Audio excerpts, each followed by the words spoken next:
terluka, dan meyakinkan mereka bahwa semuanya aman serta untuk datang ke arahnya. Saat mereka berjalan mendekat, mereka terkejut melihat prajurit besi hitam mendekat. Dia berpikir akan menjatuhkannya dengan satu pukulan dan melompat ke arahnya, memukul dengan kapaknya di dekat lehernya. Dia meluncur di lantai, berbalik, dan melihat bahwa dia tidak terluka, berpikir dalam hati bahwa dia baik-baik saja meskipun sudah terkena pukulan itu. Prajurit besi hitam mengakui kehadirannya dan berkata, "Lihat siapa ini." Dia menjadi marah dan berpikir seandainya dia punya pedang yang layak. Menyadari rekan-rekan prajuritnya, dia menyadari bahwa dia tidak boleh membiarkan mereka kehilangan semangat. Dia adalah Hecateratmos, putri kerajaan Andean, dan dia harus melindungi rakyatnya. Dia mengisi tubuhnya dengan aura ungu.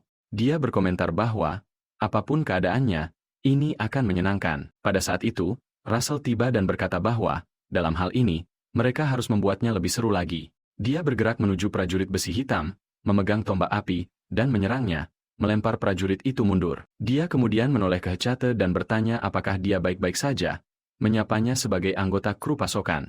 Hecate berpikir itu cara yang aneh untuk menyebut seseorang. Prajurit besi hitam bangkit dan menyatakan bahwa pemegang tombak api pasti adalah Dewa Menara Api. Russell berkata bahwa dia akan mengurus ini dan menyuruhnya memimpin yang lain ke pintu masuk reruntuhan, sambil menyebutkan bahwa dia sudah berjanji pada tetua untuk bertemu di sana. Sementara itu, Spiegelman bergerak menuju pintu masuk tempat para tentara yang terluka berkumpul dan menyemangati mereka untuk bertahan sedikit lebih lama. Di sisi lain, Hecate bertanya apakah dia akan baik-baik saja sendirian. Russell mengingatkannya bahwa dia akan memberinya kesempatan untuk membayar hutangnya. Dia tersenyum tipis, berlari menuju pintu masuk bersama rekan-rekan prajuritnya, dan berkata bahwa dia akan menyerahkan ini kepadanya. Prajurit besi hitam memegang kepalanya dan berkata seharusnya akan lebih seru jika mereka menyerangnya bersama-sama. Russell tertawa dan menjawab bahwa sebenarnya mereka memang akan bertarung bersama. Prajurit besi hitam, bingung, bertanya apa maksudnya. Saat itu, Pepper muncul dan melemparkan semburan api ke arahnya. Russell mengaktifkan keterampilan Overhead dan Blaze Launch, mulai mengisi tombak apinya, sambil berpikir jika dia menambahkan rumus ledakan di sini, itu akan berhasil. Dia memperkuat senjatanya dengan keterampilan ledakan Blaze Launch. Prajurit besi hitam mengabaikan usahanya, mengatakan bahwa trik kecil seperti itu tidak akan berhasil padanya, lalu menyerbu maju sambil menggenggam palunya. Russell bertanya apakah dia juga menganggap ini trik kecil, lalu melemparkan tombaknya ke arahnya. Tombak itu menusuk dan meledak dalam ledakan dahsyat. Sementara itu, sekelompok prajurit berlari ketika Jeron tiba-tiba muncul di depan mereka, membuat mereka terkejut. Salah satu prajurit bertanya kepada Ser Jeron kemana dia pergi, menyebutkan bahwa musuh sedang menyerang. Tanpa ragu, Jeron mengayunkan pedangnya dan menebasnya dalam satu tebasan. Dia kemudian menatap ke bawah dari puncak gunung, melihat sekelompok orang, dan memikirkan Spiegelman, bertanya-tanya apakah mereka membentuk posisi bertahan di sekitar reruntuhan. Sementara itu, Hecate tiba di Spiegelman bersama sekelompok tentara dan sedikit memalingkan kepala, merasakan sesuatu yang tidak biasa. Jeron, melihatnya, terkejut dan berpikir bahwa itu adalah putri Hecate. Saat itu juga, dia melihat ledakan di kejauhan. Sementara debu mulai mengendap, prajurit besi hitam terluka, dengan serpihan besi mulai rontok darinya, dan dia berpikir bahwa besi hitam yang ditempa oleh kutukan baru saja hancur berkeping-keping. Russell berkata kepada prajurit besi hitam, bahwa akhirnya wajah hebatnya terlihat, tapi ternyata tidak sehebat itu juga. Prajurit besi hitam memanggilnya orang bodoh yang sombong dan menyuruhnya jangan membanggakan diri. Dia kemudian melompat ke arah Russell sambil menyebarkan auranya. Russell, terkejut, berpikir tentang kemunculan aura yang tiba-tiba itu. Dia menyadari bahwa itu adalah hati ksatria yang telah dipindahkan ke dalam dirinya dengan susah payah. Dia mengisi palunya dengan aura dari hati ksatria dan menyatakan akan mengoyaknya berkeping-keping. Dia memukul palunya ke tanah, tapi Russell cepat menghindar dan berpikir meskipun dia cepat, pejuang besi hitam bahkan lebih cepat. Russell meluncur mundur di lantai, lalu melompat maju, menggunakan keterampilan Blaze Launch Cutter untuk memberikan sayatan dalam di perut prajurit itu. Prajurit besi hitam batuk dan berlutut sementara Russell berdiri di depannya, menggenggam tombaknya, siap menyerang lagi. Dia berkata bahwa sudah waktunya untuk mengakhiri ini. Tiba-tiba, gelombang air deras datang dan melempar Russell jauh. Dia bangkit, basah kuyup, dan bertanya-tanya apa yang baru saja terjadi. Melihat dirinya yang basah, dia bertanya-tanya apakah dia yang bertanggung jawab. Pada saat itu, penyihir bertopeng muncul melalui portal dan berkomentar bahwa tekanan hebat ini cukup berguna jika tidak ada yang lain. Prajurit besi hitam berdiri dan menyuruhnya diam. Russell, terkejut, bertekad untuk tidak melewatkan kesempatan berikutnya. Dia menggunakan kemampuan siklon, menciptakan pusaran api, dan melempar tombak apinya ke arah mereka, berpikir kali ini mereka tidak akan bisa menghindar. Namun, penyihir bertopeng itu tersenyum dan menciptakan portal yang terbuka di pintu masuk reruntuhan, tempat Spiegelman, Hecate, dan para tentara berkumpul.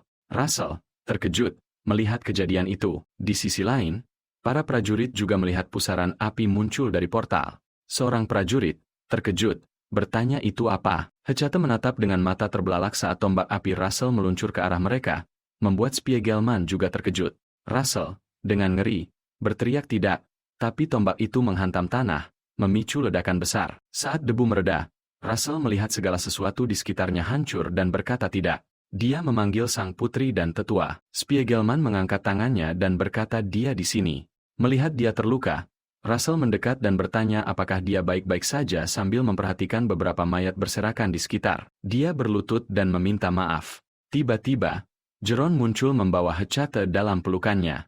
Terkejut, Russell memanggil sang putri. Spiegelman langsung teringat putri Hecate. Russell mendekatinya dan mengatakan bahwa dia bersyukur dia selamat. Dia kemudian mengucapkan terima kasih kepada Sir Jeron karena telah menyelamatkan sang putri. Jeron tersenyum dan tiba-tiba menusuk perut Russell dengan pedang. Russell terkejut, batuk darah. Spiegelman, sama terkejutnya, memanggil Sir Russell. Pepper muncul dan menyerang Jeron, tapi penyihir bertopeng menciptakan portal di depannya, mengirimnya pergi. Dia berkomentar bahwa Pepper sudah mengganggunya sejak tadi, menyebutnya serangga sialan. Russell, menggunakan telepati, memberitahu Pepper bahwa tubuhnya sudah tidak memiliki kekuatan lagi.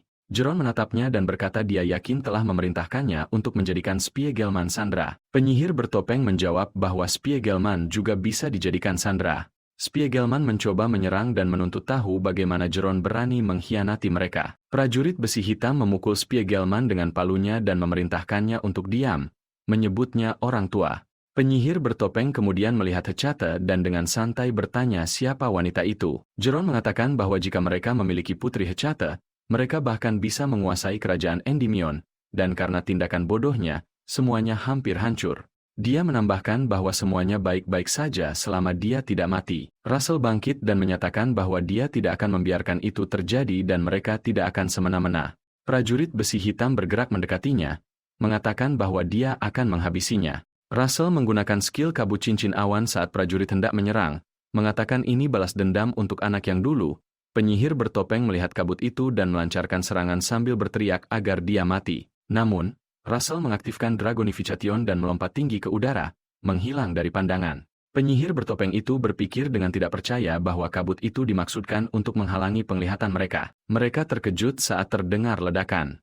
Penyihir bertopeng mulai membuat portal dan menyadari ada alasan mengapa yang sebelumnya telah dikalahkan. Dia bisa merasakannya tanpa perlu melihatnya. Lonjakan mana yang cepat dan melampaui akal sehat. Dia membuat banyak portal di sekelilingnya dan bertanya-tanya apa yang sebenarnya terjadi. Tiba-tiba, Russell menusuknya dengan tombak